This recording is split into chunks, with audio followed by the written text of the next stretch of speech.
Welcome aboard. I'm Marco, your crewmate and a fellow explorer, and today we will navigate and dive deep under the blanket of the beloved franchise that is Pokemon. They've created 898 Pokemon till date, 122 video games, 1000 plus anime episodes, 24 movies, trading cards, all kinds of toys, Charizard, Pikachu, Gardevoir, and fans all over the world. Now that is something. Just in case you weren't aware, it is the biggest media franchise of all time. Seriously, if you haven't heard about it, you probably live under a rock or North Korea or something. So, what makes this franchise so popular? The cute Pokemon that seem like all of them could be your best buddies? The series of games that play almost the same? Or the anime episodes where every episode has the same structure? Where is the hook, I wonder?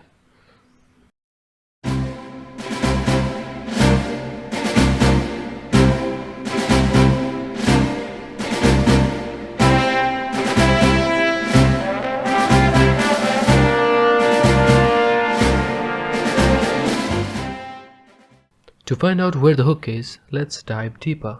Japan, late 1900s. There was a revolution of video games and media going on. Japan was finally finding its place in the global pop culture. A genre of exploration-based games with mysterious creatures and sprawling dungeons were becoming quite popular.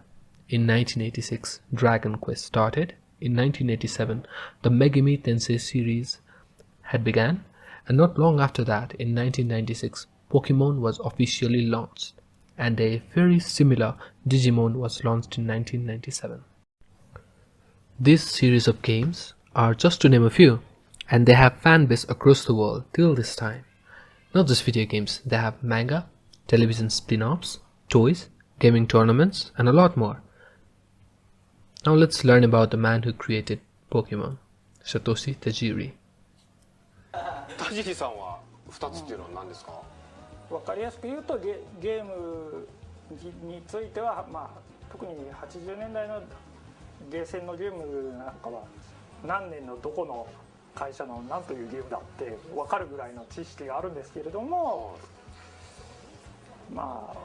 同じぐらい昆虫の知識があったっていうことでポケモンのようなゲームができたってお話さっきさせていただきましたけれども、例えば He collected bugs as a kid.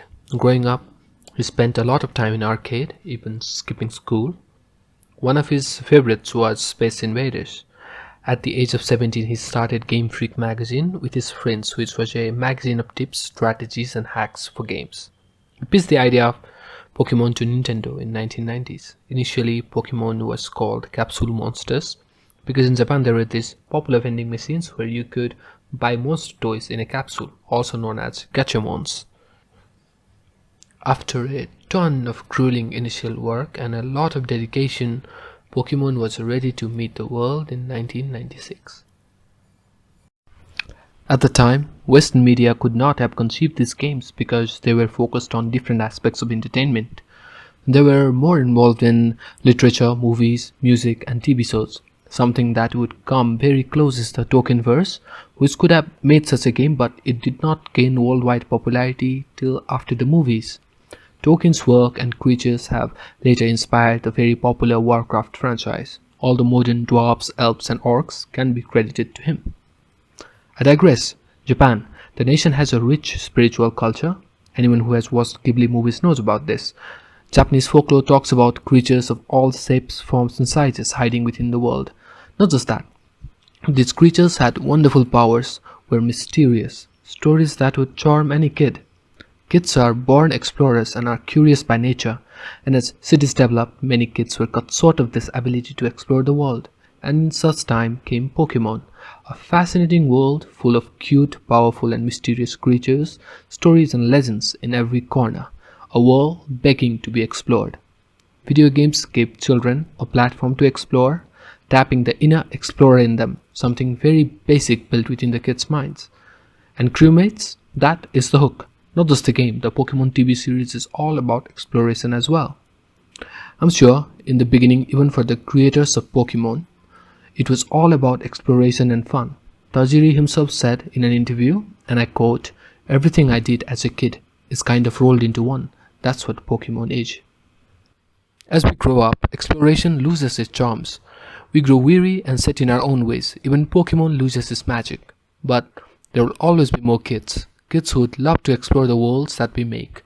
So adults, keep creating wonderful things. Whether it be the Middle Earth, or the world of Pokemon, or the adventures in outer space. Exploration is in our blood. But hey, to be a kid and explore the great unknown, unfold the grand mysteries of the world, now that's something you cannot put a price tag on. And that, folks, is what's under the blanket. Now in the end, obviously we're going to name all the Pokemon. I'm kidding, but I will share a short story. Pokemon was a great childhood buddy for me as well.